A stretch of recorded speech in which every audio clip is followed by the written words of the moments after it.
તો રાજકોટના ગ્રામીણ વિસ્તારોમાં અત્યારે લાલ ચટાક મરચા ખેડૂતોના જીવનમાં સમૃદ્ધિનો નવો રંગ ભરી રહ્યા છે। પ્રગતિશીલ ખેડૂતોએ પરંપરાગત ખેતી છોડીને આધુનિક વૈજ્ઞાનિક નર્સરી પદ્ધતિ અપનાવી છે, જેણે સમગ્ર જિલ્લાના મરચા ઉદ્યોગનું ચિત્ર બદલી નાખ્યું છે।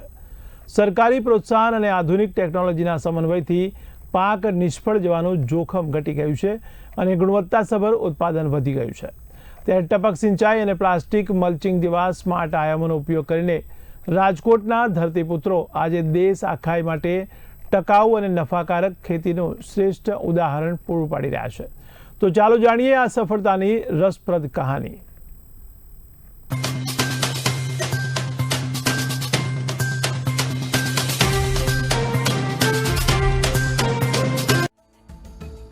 રાજકોટ પંથકના મરચા ઉત્પાદક ખેડૂતો હવે હાઈટેક નર્સરી તરફ વળ્યા છે। ગ્રીન હાઉસ અને નિયંત્રિત વાતાવરણમાં વૈજ્ઞાનિક ઢબે તૈયાર થતા તંદુરસ્ત છોડને કારણે ખેતરમાં રોપણી પછી પાકનો જીવિત રહેવાનો દર ઘણો વધી ગયો છે। આ નવીન અભિગમથી બિયારણ અને પાણીનો બગાડ અટક્યો છે અને મરચાનો અદ્ભુત ઉતારો મળી રહ્યો છે।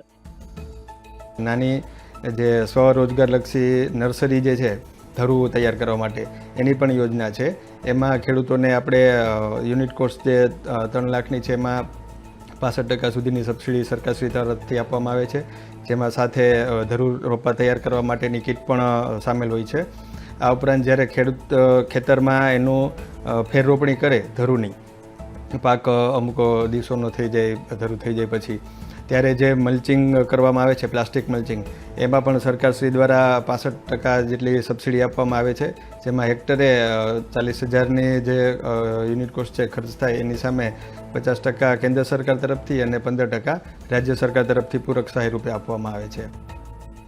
આ કૃષિ ક્રાંતિને વેગ આપવા માટે સરકાર તરફથી નાની સ્વરોજગાર નર્સરી સ્થાપવા કુલ ખર્ચના 65% એટલે કે અંદાજે 3 લાખ રૂપિયા સુધીની આર્થિક સહાય મળે છે, જેમાં છોડ તૈયાર કરવાની સંપૂર્ણ કીટ સામેલ છે।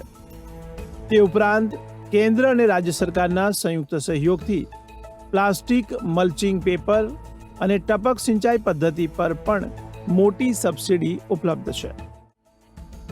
ગુજરાત સરકાર છે ને અમે ડ્રીપ ઇરિગેશન માટે પહેલાં તો સહાય આપે છે અમને, બરાબર છે। ડ્રીપ ઇરિગેશન કરીએ છીએ, સિસ્ટમ બહુ સારી છે સરકારની, બરાબર છે।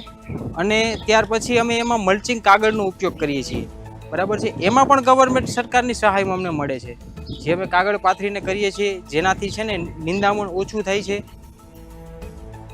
વૈજ્ઞાનિક નર્સરી અને આધુનિક પ્રોસેસિંગ ટેકનોલોજીએ રાજકોટના મરચા ઉદ્યોગને નવી ઊંચાઈ આપી છે। પાકની ઉત્કૃષ્ટ ગુણવત્તાને કારણે બજારમાં આ મરચાની માંગ ખૂબ જ વધી ગઈ છે। ખેડૂતોની આવક બમણી થવાની સાથે જ ગ્રામીણ વિસ્તારોમાં રોજગારીની નવી તકો ઊભી થઈ છે, જે સ્થાનિક અર્થતંત્રને નવી મજબૂતી પ્રદાન કરે છે। બ્યુરો રિપોર્ટ, બી ઇન્ડિયા।